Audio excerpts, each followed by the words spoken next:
Good morning, everybody. It's 9 o'clock. 9 o'clock is with me, Father Warner. We are in the Tuesday of the second week in Ordinary Time. Our text today is taken from Mark chapter 2, verse 23 to 28.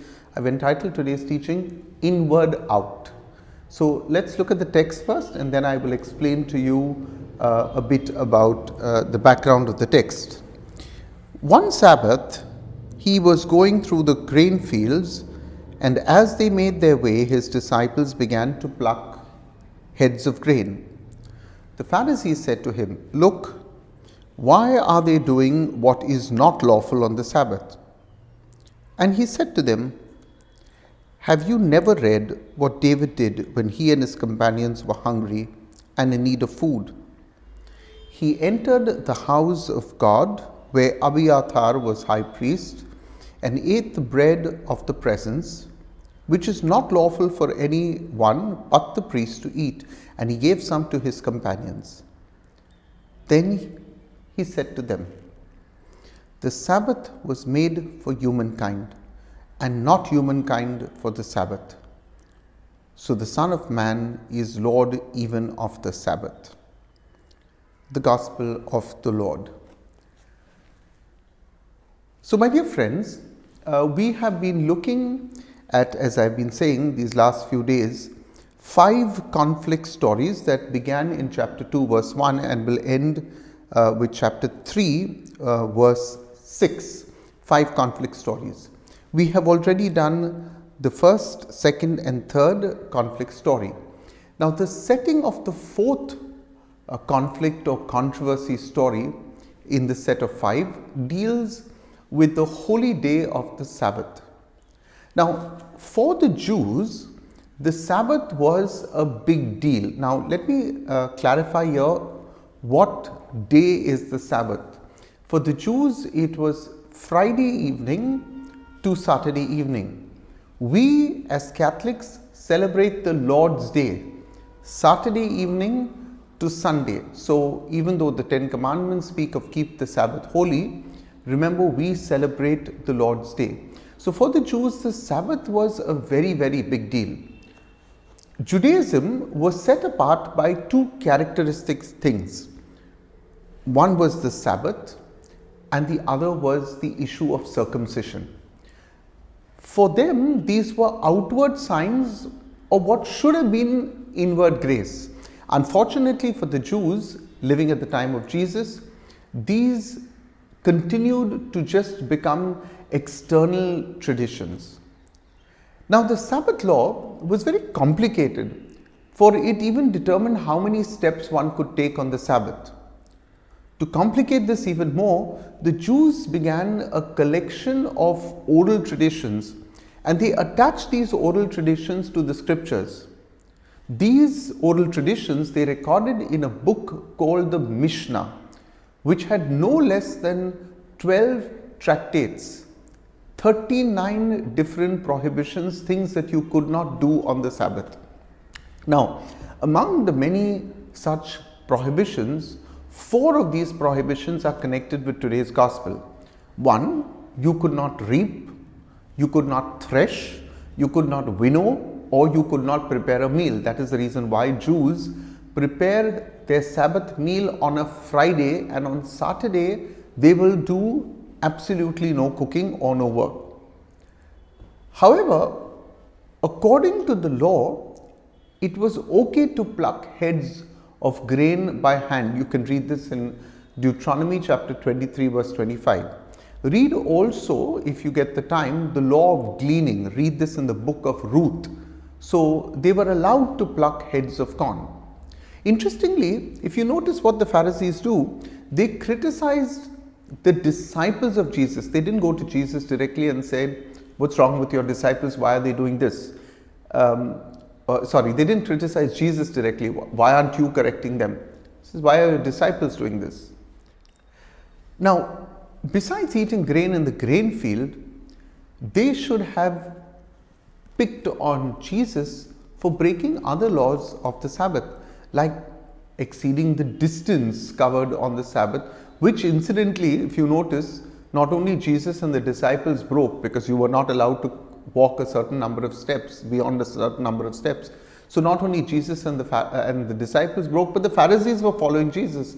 So they broke the law too, as they were shadowing Jesus. However, they chose rather to limit themselves to the actions of Jesus' disciples, which they construed as working on the Sabbath. Now, how does Jesus respond to all of this? Jesus' response begins with the classic lines, and I like that. Have you never read? Have you never read? 9 times throughout the New Testament, Jesus will use these lines to his opponents. It was really meant to be a slap in the face. Have you never read?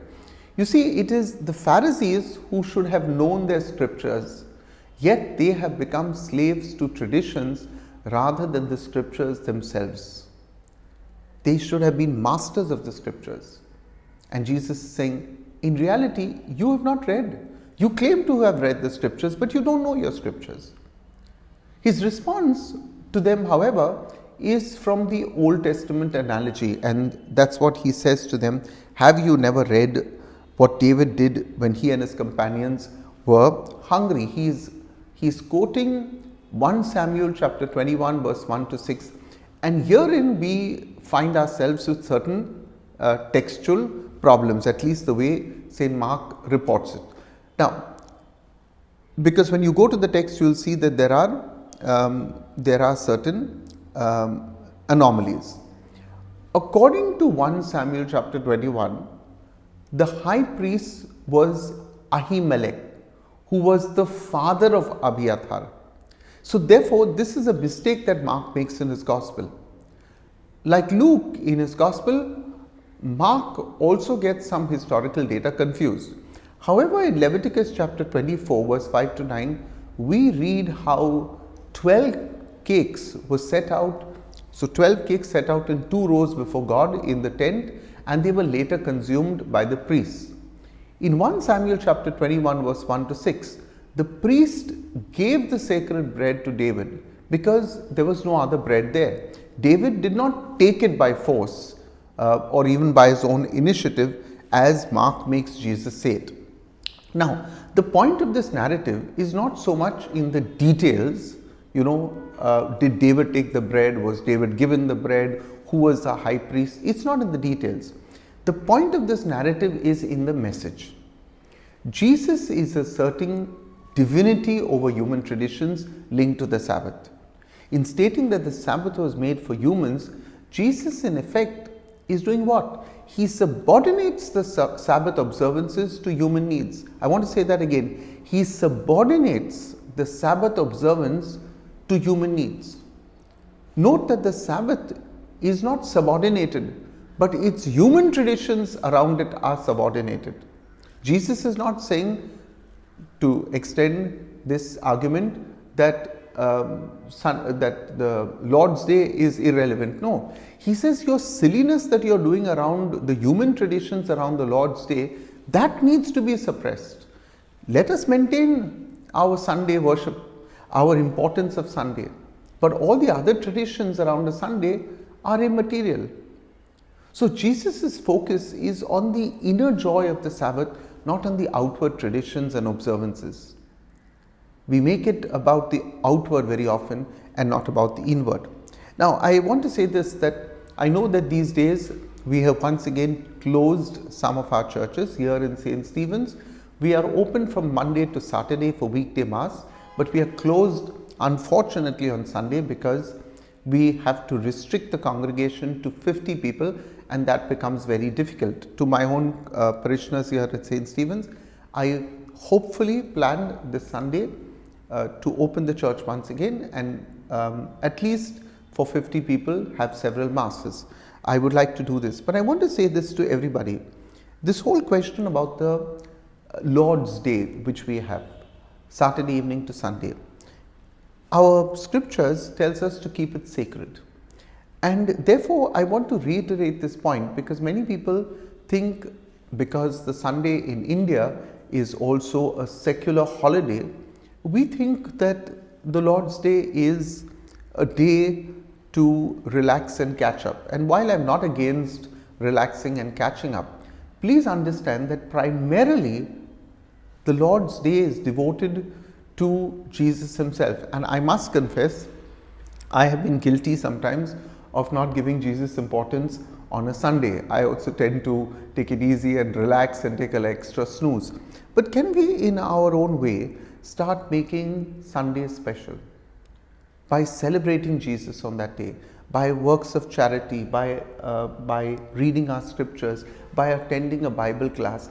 Devote some time, because this is so important that we, I must say, I very often see the Pentecostals who spend the entire day in prayer, and very often these are ex-Catholics who have now joined the Pentecostals. The entire day. I remember once an air conditioning repairman, I told him, I said, can you come on Sunday? And he was a Pentecostal, and he said no. He said, on a Sunday, we spend the entire day in church. And I said to him, but what if you get a very large work order? And he said, I would still say no. He says, God will provide for us, but he takes care of me from Monday to Saturday. And he said, therefore, I give him my Sundays, one day in a week. How wonderful. How wonderful sometimes that, we who are at the Catholic Church sometimes have forgotten, and I dare say it is not being preached loudly by our priests. I really think that today the clergy needs to speak very clearly on the faith, teach the faith correctly, and encourage our laity to do the right thing, not to compromise. Yeah, quite recently, I won't mention who, but very important person in the Archdiocese of Bombay said to me, Warner, you must learn to look the other way. I find this very poor advice. Learn to look the other way. No, because when we as clergy and religious look the other way, we encourage our laity to look the other way. We all start looking the other way. And there are several difficult issues that we need to be talking about in the Catholic Church, which we do not, because we've all got used to looking the other way. And this is the element of compromise. Yeah, I'll talk about many other issues of these kinds where we have begun to look the other way. So the Sabbath is, or the Lord's Day, is the day that does not belong to us. It's not our holiday. It is about devoting ourselves to God. But as Jesus wants us, not to make a ceremony of the Lord's Day, an outward show of the Lord's Day, human traditions that are linked to the Lord's Day, and inward there is corruption. Yeah. So let's work on this together. So let's pray. I want to pray today for a couple of people who are very close to me. I remember Nigel and Charmaine, who I got, who celebrate their wedding anniversary today. I want to pray also for Raina and Triton, who are now in Malaysia, and their lovely little child, Danin. Want to pray for them on their wedding anniversary. Raina, Triton, I hope you're watching this video. And also for my very, very dear friend, Ryan Rebello, who lives in Dubai, who has been an absolute angel, come to our rescue, very kindly help us. One of the largest donations when I built St. Jude Church in Maladies, and also continues to help me here at St. Stephen's. So thank you, Ryan, for your love and for being an excellent father. I watch, Ryan sends me beautiful photographs of his children. Quite recently I said to Ryan what Pope Francis said, Ryan, play with your children, play with your children. And I can see he really spends time with him. So he and his beautiful wife Glynis and their lovely son and daughter, happy birthday Ryan, and have a blessed day. Let us now pray. The Father, the Son and the Holy Spirit. Amen. Lord Jesus, I want to thank you for the gift of this day, for every grace, every blessing that you pour into our lives. I want to thank you for your word, which continues to nourish us, build us, strengthen us. For this teaching today on the Sabbath, on the Lord's Day, how you, Lord, confront sometimes the emptiness of our celebrations, making them human traditions, while we continue to disregard your law and your word. I pray, Lord Jesus, that once again we may be able to worship you on a Sunday. I pray that every Catholic may take this day more seriously, devote this day to prayer, to charity, to kindness, to service, to giving their time to helping somebody else in your name. I pray for us priests and religious that we have the courage and the boldness to call our people out when they walk away and stray away. Make us good shepherds, Lord, not shepherds who look the other way. I want to pray for our many laity who desire to be in church but are struggling because of COVID. The fear of COVID has taken over our lives. I want to pray for a return of all those who have fallen away from the Catholic faith, for those many lapsed Catholics. I want to pray especially for young couples, Lord, who I don't see so often in church, that they may not give up their faith in favor of more time for recreation. I pray that families may come together hand in hand each Sunday to Mass. I pray, Lord Jesus, that we may revive family life. In your loving and your precious name, I make this prayer. Amen. The Lord be with you, and may Almighty God bless you, the Father, Son, the Holy Spirit. Amen. Don't forget to like this video, to leave your comments. Please, if you haven't subscribed to this channel, please do that. Yeah, I noticed the subscriptions haven't gone up, but I'm grateful for the comments. I read them. I enjoy. I notice some of you write every day, which is really wonderful. Share also your thoughts. I'd like to hear from the laity. I think it's time that you start expressing your mind on what you really think is going on in the Catholic Church, because I believe that unless we all speak loudly and clearly, not with disrespect, but to speak loudly and clearly, we are not going to grow. Finally, on behalf of Lenny and Nadia Suarez, I want to thank you. As some of you know, I was in Goa. I make it a point to go there regularly. And I want to tell you this, that at each meal, one of the children make a spontaneous prayer. And they always pray for the donor, always. So sweetly they'll pray that God protects you from COVID, keeps you happy. And I enjoy listening to the prayers that these children make for you.